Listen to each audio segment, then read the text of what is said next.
Assalamualaikum warahmatullahi wabarakatuh. Berjumpa lagi dengan Pak Noh Channel, channel tutorial dan edukasi pengajar sambil belajar. Sahabat sekalian, pada kesempatan kali ini kita akan belajar bagaimana cara menemukan ide pokok dan kalimat utama dari sebuah paragraf. Simak terus video ini sampai selesai.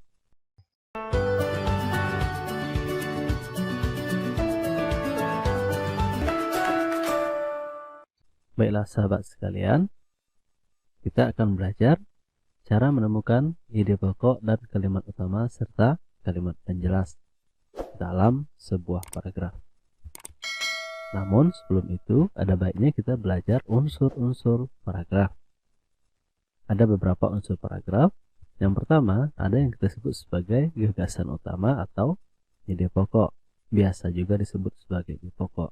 Kemudian dari gagasan utama atau ide pokok tersebut ada sebuah kalimat utama. Ada kalimat utama, kemudian sudah itu paragraf juga terdiri dari gagasan penjelas atau biasa juga disebut sebagai ide penjelas. Kemudian dari gagasan penjelas atau ide penjelas ini maka lahir jugalah sebuah kalimat yang kita sebut sebagai kalimat penjelas. Sahabat sekalian, apa itu gagasan utama, gagasan pokok, kalimat utama atau kalimat penjelas? Simak berikut ini. Ide pokok atau gagasan utama adalah suatu hal yang menjadi dasar dalam pengembangan atau penulisan sebuah paragraf.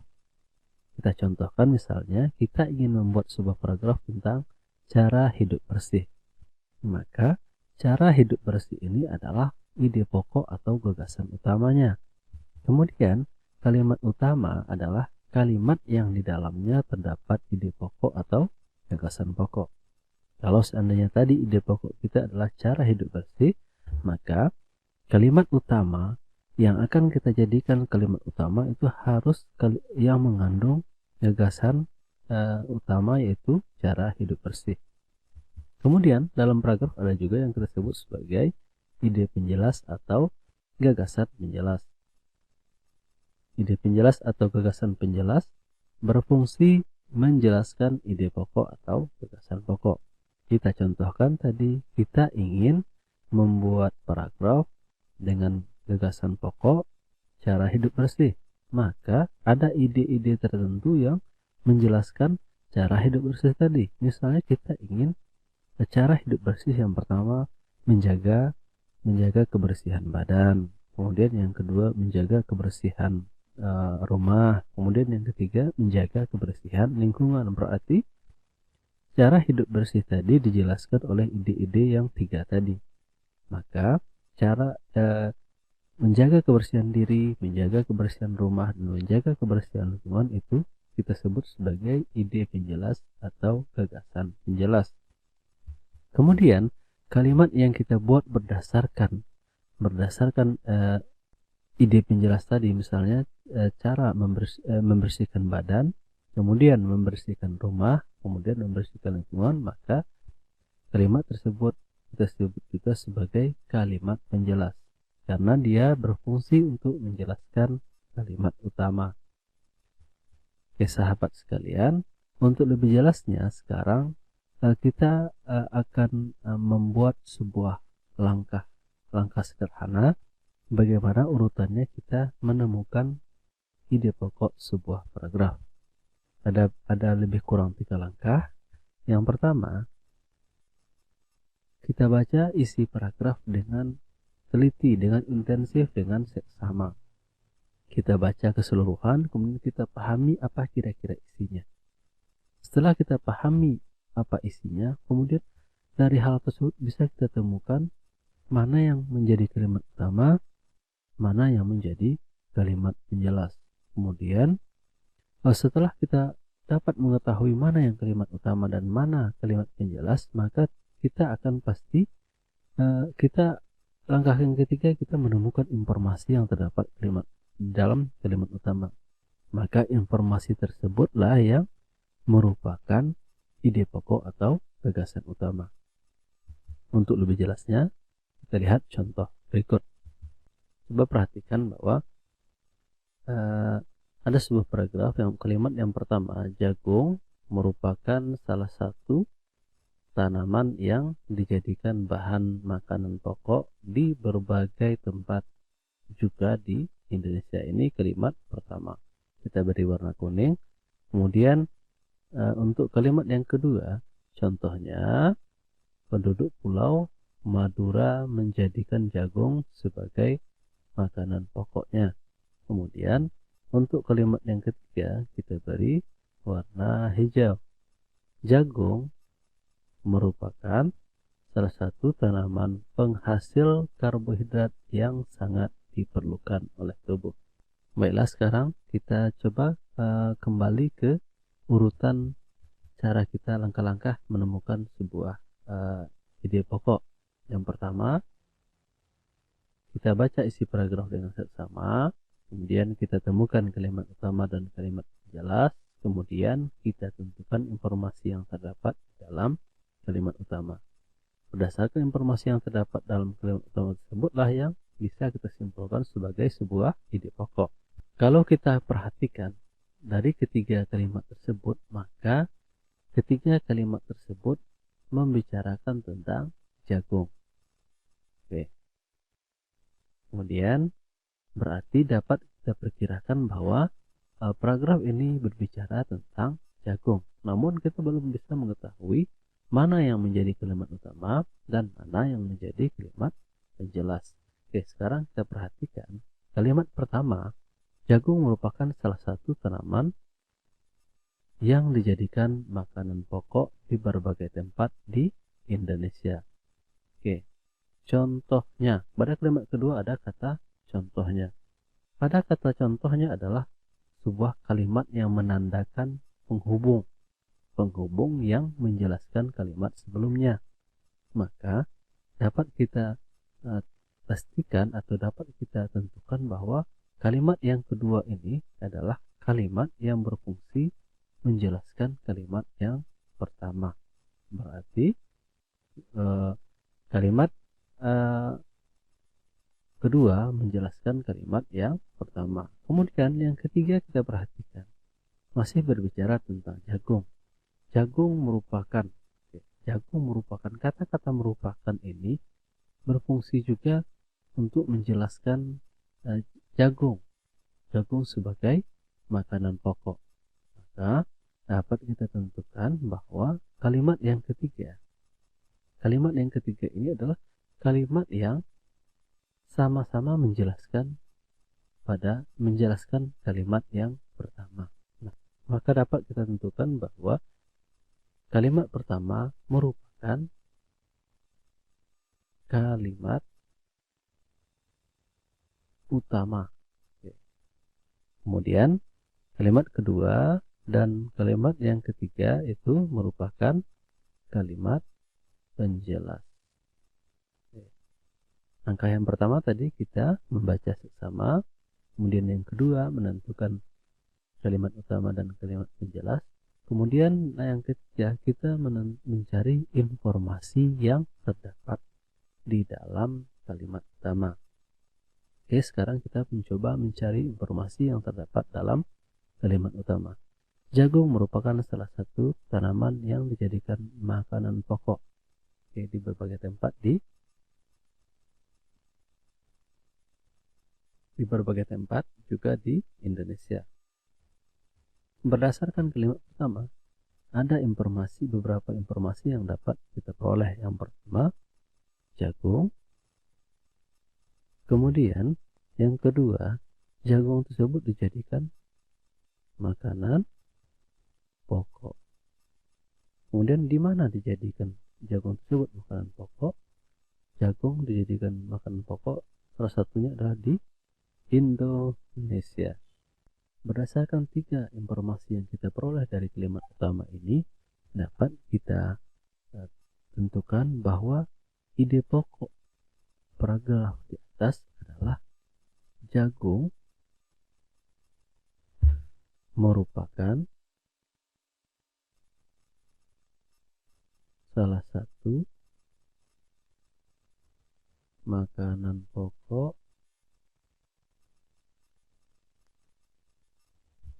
di Indonesia.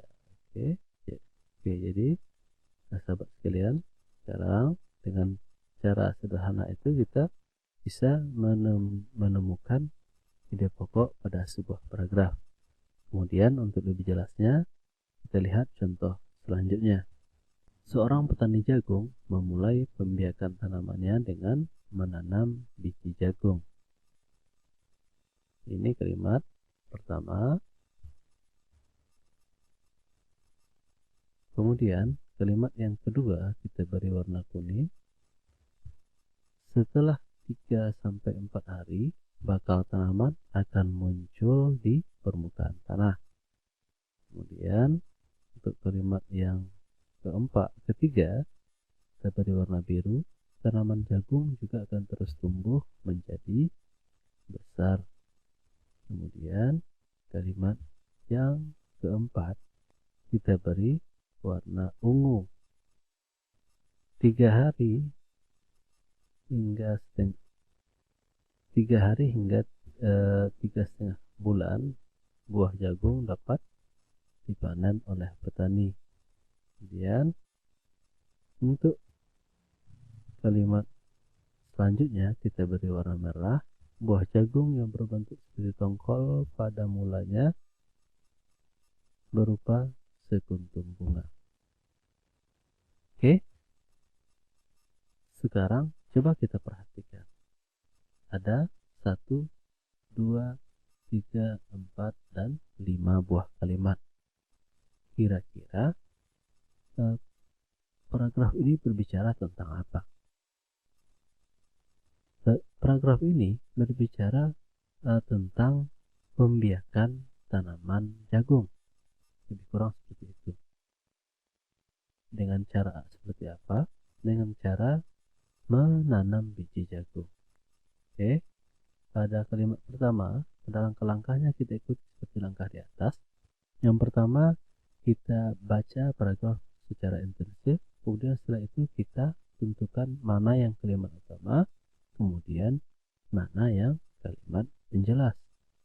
Oke, sahabat sekalian, ada beberapa trik yang bisa kita coba atau kita lakukan untuk menemukan mana yang kalimat utama dan mana yang kalimat penjelas. Kalimat penjelas biasanya ditandai dengan kata-kata hubung. Misalnya ada seperti, kemudian setelah itu, caranya, dan sebagainya. Jadi kalau ada sebuah kalimat yang didahului dengan kata hubung menjelaskan, contohnya seperti setelah itu, secara, dan lain sebagainya, maka bisa kita curigai atau kita pastikan bahwa kalimat tersebut merupakan kalimat menjelaskan kalimat sebelumnya. Oke, karena itu kita temukan skala ini. Pada kalimat kedua ada kata setelah 3-4 hari bakal tanaman akan muncul di permukaan. Jadi kata setelah ini menjelaskan kalimat sebelumnya, yaitu kalimat pertama. Berarti kita curigai bahwa kalimat pertama ini merupakan kalimat utama. Oke. Kemudian setelah itu kalimat yang ketiga pun menjelaskan kalimat yang kedua. Kemudian kalimat keempat kembali menjelaskan kalimat yang ketiga. Begitu juga dengan kalimat yang terakhir menjelaskan kalimat yang keempat. Jadi sekarang bisa kita tentukan bahwa kalimat pertama ini merupakan kalimat utama, sementara kalimat 2, 3, 4, dan 5 merupakan kalimat penjelas. Oleh karena itu sekarang kita tinggal mencari informasi yang terdapat dalam kalimat utama. Oke, informasi yang terdapat dalam kalimat utama adalah yang pertama, pembiakan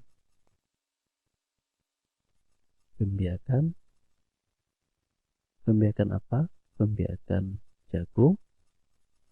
Kemudian yang ketiga, dengan cara apa? Dengan cara menanam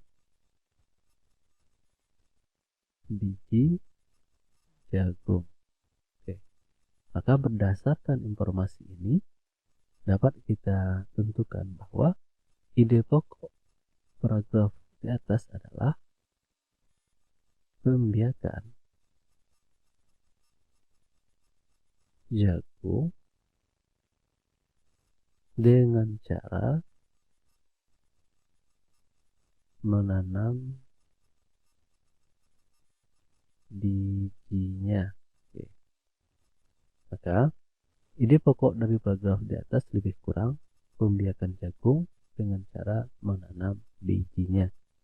Redaksi kalimatnya bisa saja berbeda, namun intinya lebih kurang seperti ini. Baiklah sahabat sekalian, sekarang kita coba contoh selanjutnya. Kita diberikan sebuah paragraf. Kalimat yang pertama, bunga jagung memiliki helai-helai rambut halus pada bagian ujungnya. Kemudian setelah itu,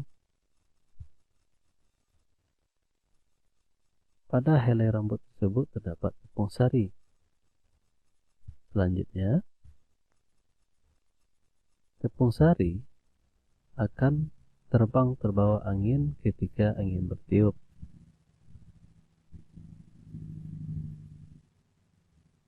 Kemudian tepung sari yang terbawa angin sebagian akan jatuh di kepala putik yang terletak di bagian bawah bunga pohon jagung yang lain. Maka selanjutnya, ketika itulah terjadi pembuahan. Jadi terdapat lebih kurang 1, 2, 3, 4, dan 5 buah kalimat. Untuk menemukan ide pokok, langkah pertamanya adalah kita baca sebuah paragraf tersebut dengan intensif dan seksama. Kemudian langkah yang kedua, kita tentukan mana yang kalimat utama dan mana yang kalimat penjelas. Selanjutnya, ketika kita sudah menemukan kalimat utama, kemudian kita cari informasi yang terdapat dalam kalimat utama. Maka informasi tersebutlah yang merupakan ide pokok. Inilah sahabat sekalian, berarti berdasarkan hasil bacaan kita secara seksama, maka berdasarkan hasil bacaan kita secara seksama, maka paragraf ini lebih kurang berbicara tentang pembuahan pada jagung. Oke, sekarang kita perhatikan pada kalimat manakah terdapat kata pembuahan pada jagung. 1, 2, 3, 4, atau 5. Oke, ternyata kata pembuahan itu kita temukan pada kalimat yang terakhir atau kalimat yang utama. Maka kalimat inilah yang kita pastikan sebagai sebuah kalimat utama. Kemudian dari kalimat utama tersebut kita cari informasinya. Informasinya adalah saat terjadinya atau saat terjadi pembuahan. Maka berdasarkan informasi yang kita temukan pada kalimat utama, bisa kita susun ide pokok atau kita rangkai sebuah kalimat untuk menyatakan ide pokok daripada paragraf tersebut adalah proses terjadinya pembuahan pada jagung. Jadi ide pokok pada paragraf ini lebih kurang proses jadinya pembuahan pada jagung, karena secara umum paragraf ini berbicara tentang cara. Yang pertama, misalnya jagung tersebut memiliki rambut-rambut halus yang tipis pada bagian ujungnya yang di dalamnya terdapat tepung sari. Kemudian tepung sari akan terbang terbawa angin ketika angin jatuh pada di kepala putik yang terletak di bagian bawah pohon jagung yang lain. Maka ketika itulah terjadi pembuahan. Jadi lebih kurang program ini bicara tentang proses terjadinya pembuahan pada jagung. Baiklah sahabat sekalian, demikian penjelasan kita kali ini. Semoga bermanfaat. Jika ada kekurangan, mohon dimaafkan. Assalamualaikum warahmatullahi wabarakatuh.